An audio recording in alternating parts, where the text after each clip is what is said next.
This is the Read to Lead podcast, episode 405.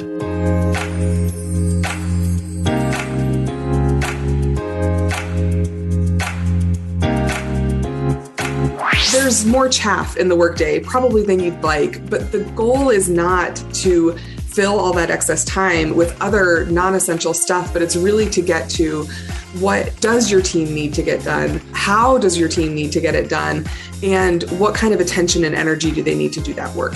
We are at a pivotal point in how our culture approaches work. Workplace burnout is at an all-time high. Employees are choosing organizations that prioritize work-life balance, flexibility, and remote work and align with their personal values.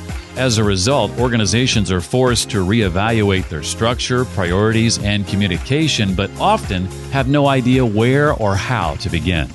Hi there, and welcome to the Read to Lead podcast. My name is Jeff Brown, and I believe that if you want to achieve true success in your business and in your life, then intentional and consistent reading must be a part of that plan. With this podcast, I help you narrow your reading list and bring you key insights and valuable ideas from some of today's most successful and inspiring authors and their books.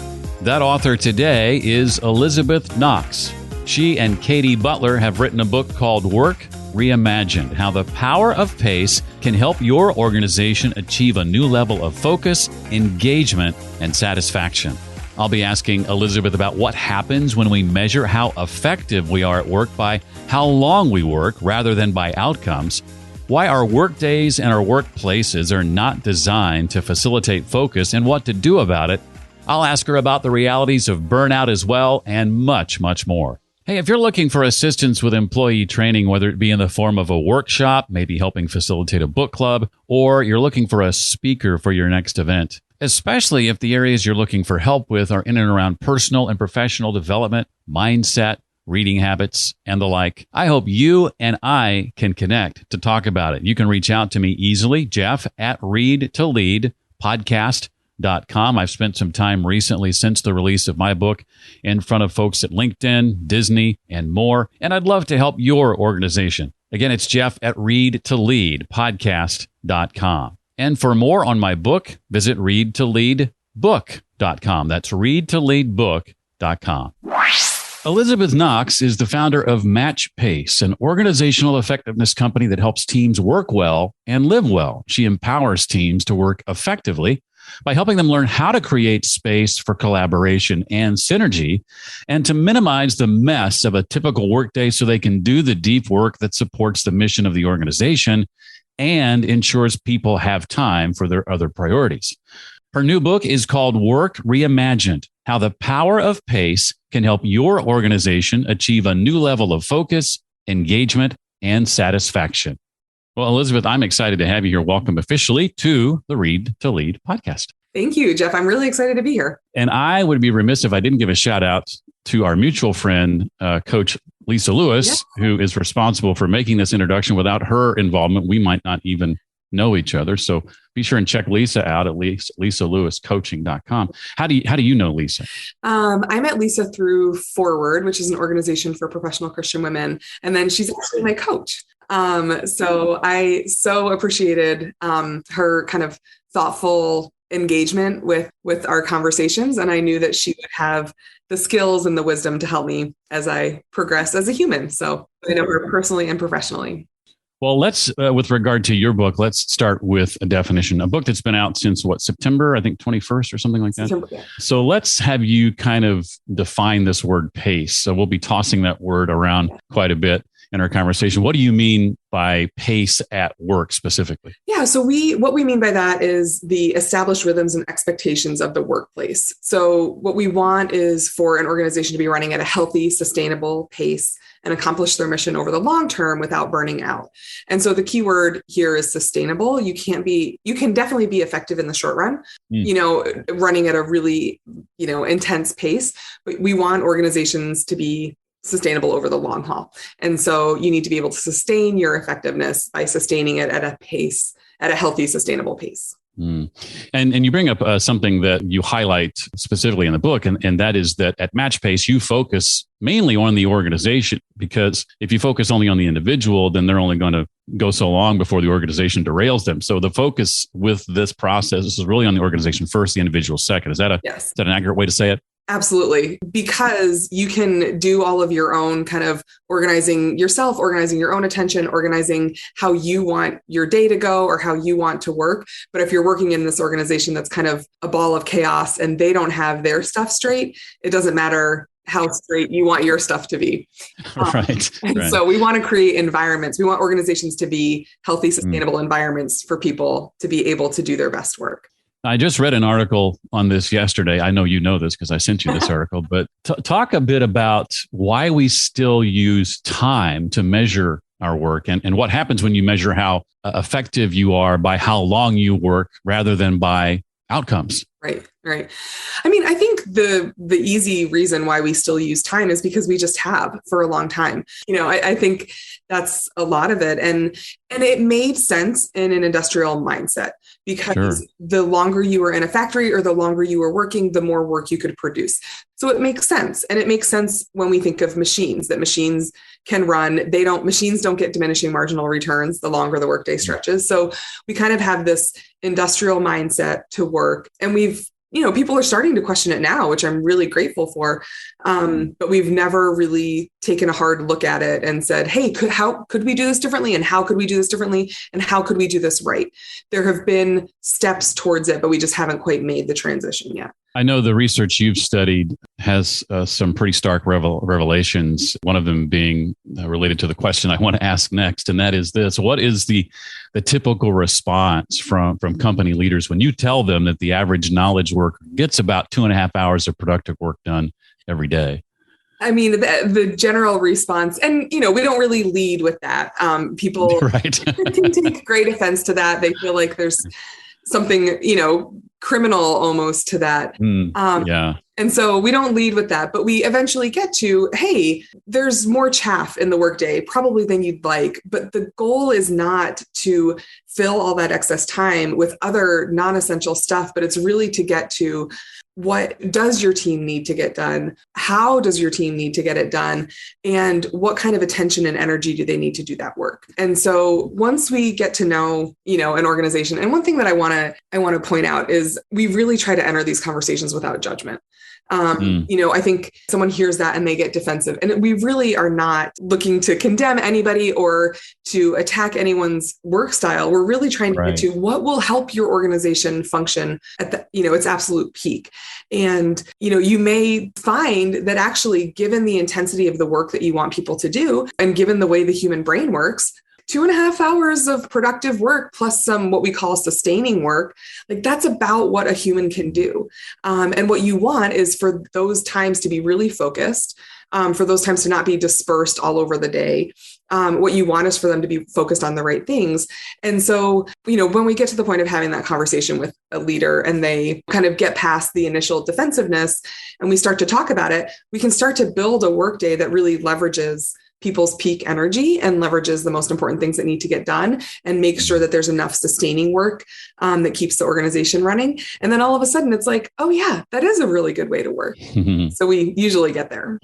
Well, I am recommending your book to a number of people without judgment, but folks who my interactions with, I sometimes see, there's one person in particular who I will not name, who is often quick to tell me how much time he spent working on something, as if that makes it more valuable because he spent 10 hours on it. Mm-hmm. When really all I'm interested in is, well, what were the results, right? What was the ultimate outcome?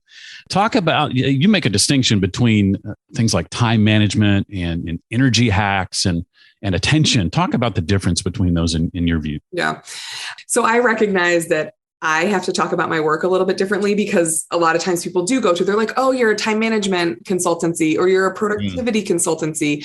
And so we have to work better to explain what we do and not in a book form so that people can get it. But kind of back to that point of you have about 2.5 hours of productive time. The idea is that you can have all the time in the world. You can work, that was air quotes of work, for 10 hours a day, but still not get anything productive done. So you can have all the time that you want. If you don't know how to focus that time isn't really good for anything.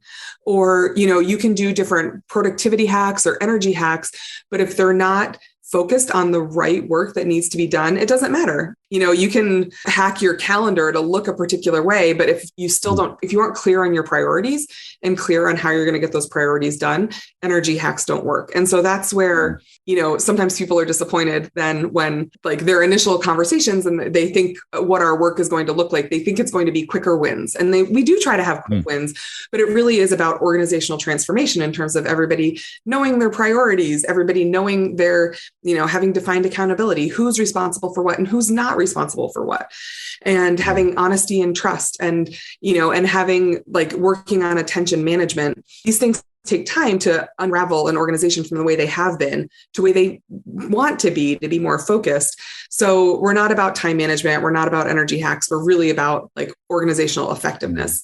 And it takes different work to get there rather than some hacks.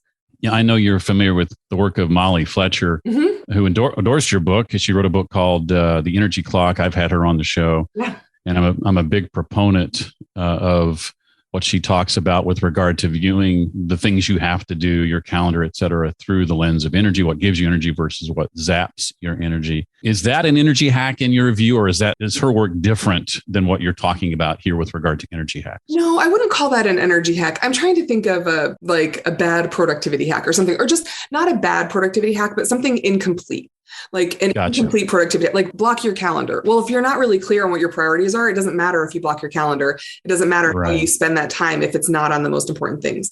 What she's talking about is recognize the things that give you energy and how you schedule those and how you pay attention to those. And then recognize the things that drain your energy and how you schedule those and how you pay attention to those. And that's part of it's aligned with our work very much, gotcha. Because that is part of it. I joke about how overprotective parents would say, like, nothing good happens after midnight. And for me, nothing good happens after 8 p.m. Like, I just I'm so far gone. I have no attention left. And so if I try to work, again, here's these air quotes. If I try to work after 8 p.m., I kind of wander around the internet. I spend a lot of time on Twitter. Maybe I could bill for those hours if I were in a billable capacity because I was working, but I wasn't getting anything done. And so that's a little bit of the Molly Fletcher, knowing yourself and knowing where to put what kind of work. Awesome. I love Molly's work. And if we have time, we'll dip our toe in the water of more of Molly's work here towards the end of this conversation.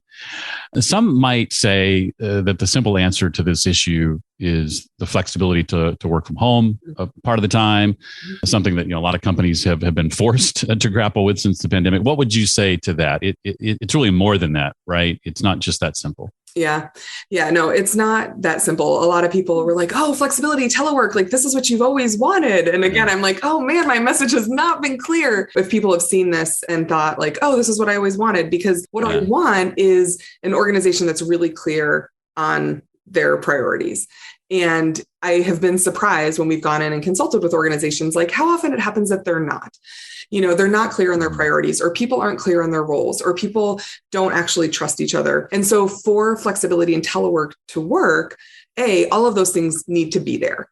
So flexibility and telework don't work if people don't have a shared understanding of different things. And then also the synergy and creativity that comes from collaboration. For one, it's really hard to replicate virtually. It's not impossible, but it is harder to replicate virtually. And a lot of times what ends up happening with flexible work is it means like you're just always working because somebody's always working. And so then they're kind of half expecting you to be working. So you're half checking your email. And so we talk a lot about pace syncing, and it's about designating times for collaboration and synergy, and designating times for, individual deep work, and designating times when people can count on the ability to unplug. And so we work with organizations to help them develop the right pace for them. And it depends on what kind of work they do, who their clients are, what their team's needs are. And then we help them develop their own pace. And then everybody syncs to that pace. And then that allows people to understand it can be flexible, but it's not flexibility that's all over the map of like, well, my boss sends emails, 5:20. And so I need to respond to those by 8 p.m., or 8 a.m. But my manager, so like we're really trying to bring some consistency to people, because this always on, never able to put your head down and work, or never able to truly unplug, is hurting people right now. And it's leading to burnout. And so what we're trying to do is help organizations be more clear about what they need and not be all over the place with lots of flexibility. You remind me of one of the examples in your book of the young lady who I think you were working with. And if I've mixed this up and got it confused with another book, I apologize in advance, but I read so much. I think it was from your book, but she was expressing frustration with getting emails from her boss at night. She had gone so far as to not respond to them, but it didn't really matter because she was still reading them, still checking them. And it was still basically taking her evening hours away from her because of that. Right. She goes to her boss and then has the conversation eventually. And the boss is like, well, I don't expect you to respond to them. And I was so mad at that boss. I'm like, well, why are you sending them? Why don't you just schedule them to go out the next morning? Yeah, totally. And all of those things. So something that we also work on, which I have a ton of fun with, is norms, which are the unspoken and unwritten rules that govern an organization. And what we love to do is help. Again, it's without judgment. It's just like, oh, you say that she doesn't need to respond to these emails that you send at night, but she thinks the unwritten rule is that she needs to see them and she needs to be aware of them and needs to be thinking about them. Let's talk about that. Let's talk about what that does to your organization. Let's talk about how you want to do it differently.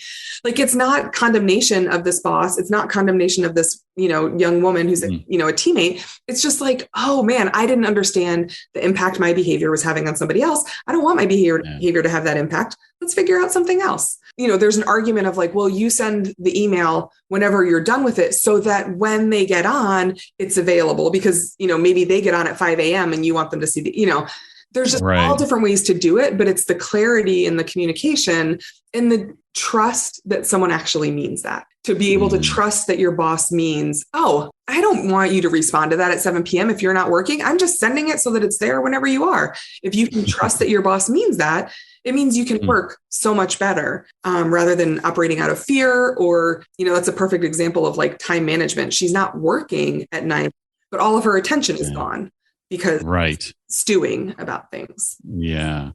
Well, related to these issues, Elizabeth, what do you mean when you say that our work days and our workplaces are not designed to facilitate focus? What do you mean by that? So I'm an Enneagram 2. And one of the things about Enneagram 2s is that they're not, or the Enneagram 2 that I am, they're not good at calling up data facts. So whenever somebody asks me a data question, I think this is right. But somewhere in here, so this is the woman, Dr. Gloria Mark, and she's from UC Irvine. And she has a statistic that says knowledge workers are interrupted 20 times an hour. It's every 3 minutes. And it takes you 15 minutes to regain your focus. And I may have that 20 and 15 backwards, but anyway, the core message is knowledge workers are constantly interrupted, either from, colleagues, somebody stopping in, somebody, back when that was more common, when we didn't all work in our own little home offices, or, we're interrupted by ourselves. We feel this pull of like, this feels hard at the moment. I'm just going to go look at Twitter. And so we have notifications on all the time. We have calendar notifications that pop up. Some of us let our emails, so the modern workday is not built to facilitate focus. And when we think about that, again, it's back to the attention. If you want to solve a thorny problem for, one of your clients, you need to be able to pay attention to that problem and focus on it. And if you're constantly being interrupted and it takes you 15 minutes to regain your focus, you're never actually giving it the attention that it needs. And so that's what I mean by the modern workday is not set up to facilitate focus. You mentioned burnout earlier. That's a word we're all, I think, quite familiar with. You also cite in the book that the World Health Organization is taking that a little more seriously too. What does that look like? So it's now officially a designated diagnosis. It's now officially a diagnosis. And so now a doctor can, check a box that says this person is burned out. And it's specifically related to work. I think we can all experience burnout in our personal lives, the different feelings of being burned out, but the World Health Organization definition of it is specifically related to work. And it's these things that we're talking about, this feeling of like constantly being fractured, and it leads to depression, it leads to health problems, it leads to relationship problems. And so we're just recognizing that this frantic kind of overwork on things that aren't necessary, all of these things are just having really negative consequences for the organization's mission. We're not as focused on the mission and getting it done. It has negative consequences for people individually. Their health suffers, their mental health suffers. And then it has implications for their relationships. They're, strung out and strained. And then that comes home or stays at home with them right now, and has negative impacts. So there's just cascading problems resulting from ineffective workplaces. We talked a bit earlier about Match Pace's focus being on the organization. I want to talk a bit about optimizing pace for individuals, because it really is a loop, right? Organizational change only happens when individuals decide it's time to change the organization, as you write in the book. So what about optimizing for individuals? Speak to the various chronotypes and your trademarked chrono pace process, which I love. Cool. So we have these concentric circles of change, right? There's individual, organizational, and systemic. And we exist in this world, we exist in this, the air that we breathe is, particularly in the United States, is a system that focuses very much on productivity. And that's where people tend to get their value. That's how organizations, consider themselves successful. And then there's the organization, which we've talked about. And then there's the individual. And they really are kind of this infinity loop, is that you can't change the system until individuals change. You can't change it's hard even for an organization to change in a system that operates like this. And so we focus specifically on the organization, but we know that organizational transformation doesn't happen if individuals aren't transforming themselves. And so one of the things we do is offer executive coaching with each of our engagements, because the leaders really need to lead this change. This isn't something that the team can come to the leader and be like, hey, we want to work differently because we think it will be better. I mean, they can bring that up, but if the leader doesn't believe it, if they don't go through their own transformation, it's not going to change the organization. Right. And so we have lots of tools to help individuals transform. And then you mentioned the chrono pace, and that's actually along the lines of Molly's energy clock of knowing your own chronotype. So the term chronotype is chronos, which is Greek, I believe, for time, and then type. So chronotype. So each person has their own time type. You might be an early bird, you might be a night owl. There are a couple others. And so what we help people understand is their chronotype and when they are at peak energy, and then help them pace their day so that they put their most important work in that window. And so, back to my 8 p.m. where nothing good happens,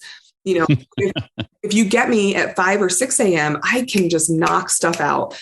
And so many people recognize that they have that feeling sometimes, but they don't recognize it enough to be like, oh, wait, what if I structured my day that way? And we've got bosses, we've got children, we've got, partners, we've got all these things that you can't always structure a day to optimize your professional pace. But like I say, if I can do that 2 days a week, it does so much more, because I can get so much good work done at my peak time. And then the rest of the stuff I can, make it happen, but I've gotten my really important work done at my peak time. And so we try to help individuals become aware of that. And then we even have a team chrono pace where you can get to know each other's chronotypes and like help leverage them, help somebody guard their peak time, or, ask them to work on something when they have the most focus. I like that, and it reminds me of the work that Dan Pink has done in this space, When, the Scientific Secrets of Perfect Timing. I'm sure you're familiar with Dan's work. I've had a chance to interview him on that book, and we'll put a link to that book in the show notes, because I think it's applicable here for what we're talking about. In addition to Elizabeth's book. Yeah, no, he's one of the later on when you're going to ask me about my favorite books, and so Dan's going to have that there. He's going to come up. Yeah. Well, I do have a couple of questions not directly related to your book, but before I ask those questions, anything else from the book you want to make sure that we know about? I think there are two things that I would want to make sure that I kind of foot stomp. The first is how important work is. I think sometimes people hear what we're talking about and they think like, oh, you just don't take work seriously, or, or like you just want everybody to be relaxing all the time. And it's like, no, work I think is so important. And I think good work is so important. So I really want to make sure that that comes across is how important it is. I mean, work is how, we do change the world. It is how we solve problems. It is how we serve others. It is how we provide for our families, and work is incredibly important. And so I just want to make sure that that comes across really clear. And then we didn't get to the systemic part, but that's just super important. That's the last chapter in the book. And it just talks about we are kind of in this environment that ascribes people value based on their productivity, that ascribes value to people on all sorts of other factors and doesn't acknowledge the humanity in work. And so really Matchpace is about acknowledging that humanity at work and being able to receive everybody's best skills towards a problem. That's really what we're about. So those are probably the two things that I would want to make sure I say today. Yeah, I'm so glad you did. Jeff didn't get to the last chapter, so he didn't ask a question about that. That's okay. I will eventually. Yeah. Well, over the course of your career, what have been some of the most impactful books that you've read? So that is, I just adore reading. And so there's so many books that have impacted me. And then I do most of my reading from the library. So a shout out for free books. So I don't have them as like immediate access behind me, but I do have I have multiple of Dan Pink books, but Drive and When are both, they have a lot to do with Matchpace's work and in terms of like how you motivate people and how you motivate them to work when. Another one is Manoush Samarodi. She wrote Bored and Brilliant. She's an NPR host. What she is talking about is what boredom does for us, the opportunity to actually let your mind wander. And she was at Politics and Prose, which is a local bookstore in DC. And I got to hear her talk a couple of years ago. And she was saying, they wanted me to change the name. Boredom has such a negative connotation. And she was really insistent that Bored and Brilliant, it needed to be about the boredom because that gives space for creativity. Then I would say I've got two more books that are on my to read. You Are Your Best Thing by Tarana Burke and Brene Brown. And I think it's really important for all of us who, those of us who are white and who have all these good ideas about maybe the way the world should work, to think about how those are actually experienced by the people of color around us. Our shared history and our shared future tie us all together. And so we need to work on this together. The second book that is next on my list is The Evolving Self by Mihaly Csikszentmihalyi. Are you familiar with him? I am. Okay. Yes. Yeah. So he wrote Flow. And so then this is another book by him about how we're wired and what we can do to get beyond our wiring. And I could go on and on and on about books that I've read that have impacted me. And of course, a shout out to fiction books because they also impact me professionally, but that's at least a couple there. Well, those are some great recommendations. Appreciate that. Well, Elizabeth, finally, as I've interviewed now over 400 people the last 8+ years for this show and study their habits, I have found what I think to be 5 habits that not all, but most of them seem to practice. And I like to ask, and since episode 400, I've been asking guests to sort of either confirm or deny whether these habits are actually practiced. It's not necessary that you practice them all, but if you do, I'd love to kind of get some insight as to how that works for you, starting with habit number 1. And these habits, by the way, spell the acronym DREAM, DREAM. The first one being dance with discomfort. So if this is true for you, give us an example for how you attempt maybe weekly or even daily to make sure you're stepping outside your comfort zone on occasion. Ooh, so I was ready for like a global, how am I stepping outside my comfort zone? But daily or weekly, I like that you narrowed that down. Probably what I do is I have a journaling practice that is part of pulling me to who I want to become. And so it's every day asking myself, like, how do I get one step closer to that person? And so that causes me to be more focused and then to take more steps that are outside of my norm, outside of my habits, and to try to change that into who I want to become. So that's probably my daily dance with discomfort. Well, we've talked a bit about the second one already, reading. Obviously, that's something you love to do. Is there anything you have to do to make sure that's something you make time for? Or does it happen naturally because you just love it so much? It happens naturally because I love it so much. Easy one. All right. That one's easy. Well, I mentioned Molly Fletcher and her work, and of course, she's endorsed your book. And this is where much of this third one comes from, is Molly's work. And it was really revelatory to me to sort of take steps to increase the amount of time I spend in the areas that give me energy and lessen the amount of time I spend in areas that take away my energy, and viewing my calendar sort of in that 30,000 foot view mindset. You mentioned her work tying in nicely to yours. Maybe you could expound on that a little bit for this one and how that relates to your life. I think, the chronotype, the chrono pace, that's one way. But I think the big thing that stood out to me when I looked at that one is this American, like, you have to do it all yourself mentality that we have. And I think that is this, it permeates like both professional and personal life, where we think that, I think as I'm the boss of this small organization and I don't want anybody to think that I'm above doing any particular task. So I'm willing to, and it's like, that's not the best use of my energy. I am not above doing any particular task. And I have certainly like put my time in, doing some things that are, and for some people, that is their positive energy. Like there are, one of my colleagues like loves data. And every time she talks to me, I'm just like sitting there and I'm like, I want to understand this better. I really do. But you know what? The better thing is for her to go off and run with the things that give her energy. And for me to not feel like I have to understand every single important piece of that. And so I'm doing that. And then I also do that in my personal life. I have 4 young children, and there are parts of, maintaining a household and raising children that I enjoy. And there are parts that I don't enjoy. And I think that in the US, I remember a friend of mine from Ethiopia, and this was her experience. This is one person's experience, but she said, even the help has help when they have small children. And so she's like, even what she was saying was that even the people who help our family when we have children, they have help when they have small children. And just saying like, it's so impossible to do this all on your own. We do not have good support systems in the United States. Like a lot of us live far away from our families. Childcare is super expensive. People who work in childcare are super underpaid. Like there are all of these problems. My husband and I have made it a priority to have household help. And so someone else does our laundry 3 days a week. And that lifts so much off of me, in terms of taking negative energy on things that aren't something that only I can do. We've implemented a very small version of that here recently in our home about 6 months ago, as we hired someone to come in and clean on a regular basis.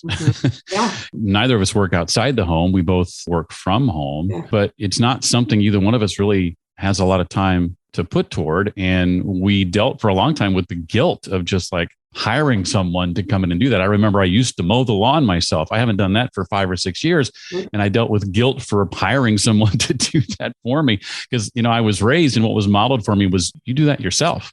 And what was modeled for a lot of us is that you do everything yourself. And so if we can acknowledge the value in the labor of other people doing these things, like it's not about guilt. It's also about like them. I mean, the woman that we have who comes in and does our laundry and helps with other stuff, like she adores that work. We adore her. Like she's in her energy, it's good for her. So it's like, if we can acknowledge that different people have different skill sets and let people run in those skill sets, that is, that's an opportunity for all of us to manage our energy. And if we appropriately value that work and compensate people, appropriately and all of those things, then it makes for a sustainable life for her as well. And so I really am a big fan of, we have a framework in MatchPace called prioritize, minimize, delegate. And so again, it's being really clear on your priorities, and then minimize taking stuff off of your list if you can. So many of us have way more things than are reasonable or possible. And then for those things that aren't your priorities, but you can't take off the list, then you delegate them. And so that's something that we work with like organizational leaders on, and then we all try to practice in our own lives. We talked about the D, the R, and the E, discomfort, reading, energy. Next is the A. And I would imagine that maybe one of the ways you realize this is maybe through your work with Lisa, but maybe other ways too. I'm talking about assemble your advisors, of course, and this often manifests itself in mastermind groups and things of that sort. But assuming you attempt to connect regularly with like-minded people who encourage you and who challenge you and help hold you accountable, in what ways does that tend to manifest itself for you? Lisa is a big part of that. And then I have some other women who run small businesses that we kind of all talk about the realities of this with each other and can help one another. And then right now, a lot of my mentorship is virtual mentorship, like through podcasts or through Yeah. other things. It's not a two-way relationship. It's one way, them, speaking into my ear. But that is where I get new ideas. That is where I get kind of accountability in terms of like, oh, this isn't how I want to be living my life. I want it to be more like this. How can I make that change? And so probably I would say so you're getting to the last one where I'm really struggling, but the bottom two are probably the hardest for me right now. I respect that. With regard to books and audiobooks and podcasts and that sort of thing, especially with books, one of the things I find helpful is I'll go through and look at the chapter title and the subheadings throughout a chapter, and I'll turn those into questions, take them from statements and turn them into questions. And then as I'm reading the book, I feel as if the author, when I get to that section, is answering my question. And so in that way, I feel like I'm sort of creating a two-way conversation in the process of reading a book, because I think it really can be that in the case of a traditional book, certainly. Yeah.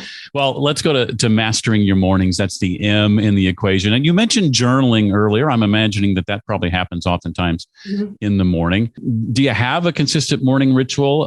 How do your mornings tend to unfold for you? Yeah. Again, back to those delightful for young children. And so yes. Acknowledging like a season of life. Yes, that's important. So also in the last chapter, I cite a verse from the book of James in the Bible, which is the be warm and well fed verse. And basically I talk about how sometimes that's so insincere, because it's like, oh, well, have a morning routine. That's what everybody, and it's like, but wait, I've got 4 small children. I've got, all of these other things. And so how do we how do we create opportunities for people to have real change? And again, that comes back to the systems that we live in and whether or not we can have help. And so what I have realized for myself is if I can have 2 mornings a week to myself, that's a big enough difference for me for the week. My husband and he takes at least one of those mornings. We have childcare usually for another one. My husband works outside of the house. I work from home now. I used to have an office downtown, but with the pandemic, it closed. But he leaves for work pretty much every morning. He has to be somewhere on a particular time. And so we still have these children who need to be gotten ready for school and lunch is packed and all of those things. But if I can have 2 mornings a week, that's right now in this season, that's good for me. And then that is where I do my journaling. I do try to do some exercise, and I try to get straight into the deep work that's uninterrupted. And that really energizes me. That if I can get my most important work done, I'm like zippy, like, oh, this is such a good day. I got it done yesterday. I'm still, like riding high from getting that work done. And so I do not have a consistent morning routine right now. And at the same time, I recognize like it's just hard to do right now. And so instead of, occasionally, maybe I'm sounding a little defensive, but like occasionally I feel bad about that. But I'm like, no, this is just reality right now. I think that transparency is helpful to a lot of people in realizing that, well, I can't do this every day, and that's worth something. I used to run more regularly than I do today, but I remember oftentimes I would get up in the morning and if I didn't feel like I could do a 5K or 3.1 miles, I just didn't run at all. And then one day I realized, well, that's kind of stupid. Even if I can get out and run a mile and not do my regular 5K, that's better than nothing at all. And so I think that kind of relates to what you're saying. You do what you can based on the season of life. And this season of life is such that might be 1 or 2 days a week. And that can be super energizing. I feel like the one thing that I've learned in life is that you need to learn from other people, because you don't have time to make all of these, discoveries and understandings yourself. Everybody says like your children's childhood goes so fast. Yes. And I'm like, really? Have you slept in the last 9 years? I haven't. It's not going fast. But I can now see, I'm like, it does go so fast. So you know what? 5 years from now, 10 years from now, I'm going to have the ability to have some sort of peaceful morning routine. But right now I don't. And that's okay. That's okay. So that's the scoop with my morning routine. I love it. Well, the book again is called Work Reimagined: How the Power of Pace Can Help Your Organization Achieve a New Level of Focus, Engagement, and Satisfaction. Her name is Elizabeth Knox. Elizabeth, thank you so much for taking time out of your day to be with us. I learned a lot from you. I'm loving the book, and I highly recommend it to anyone listening. Thanks, Steph. I'm really enjoying our conversation. I don't know about you, but I've got a couple of books to add to my reading list. Those Dan Pink books I've read, but not the others that Elizabeth recommended. If you'd like to easily check out all of them in one place, plus the other resources and links we talked about, including how to get in touch with Elizabeth and find out more about her, just visit the show notes page for this episode. That's at readtoleadpodcast.com/405 for episode 405. I'd love to hear from you if I can help your organization with your next event, workshop, or book club facilitation, perhaps. Jeff at readtoleadpodcast.com is the best way to reach me. And to find out more about my book, Read to Lead, The Simple Habit That Expands Your Influence and Boosts Your Career, visit readtoleadbook.com. Well, that does it for this week. I'm going to spend the rest of today celebrating my birthday. Yes, today's episode falls on my birthday. Happy birthday to me, I guess. I look forward to seeing you next time. Until then, as always, remember, leaders read and readers lead.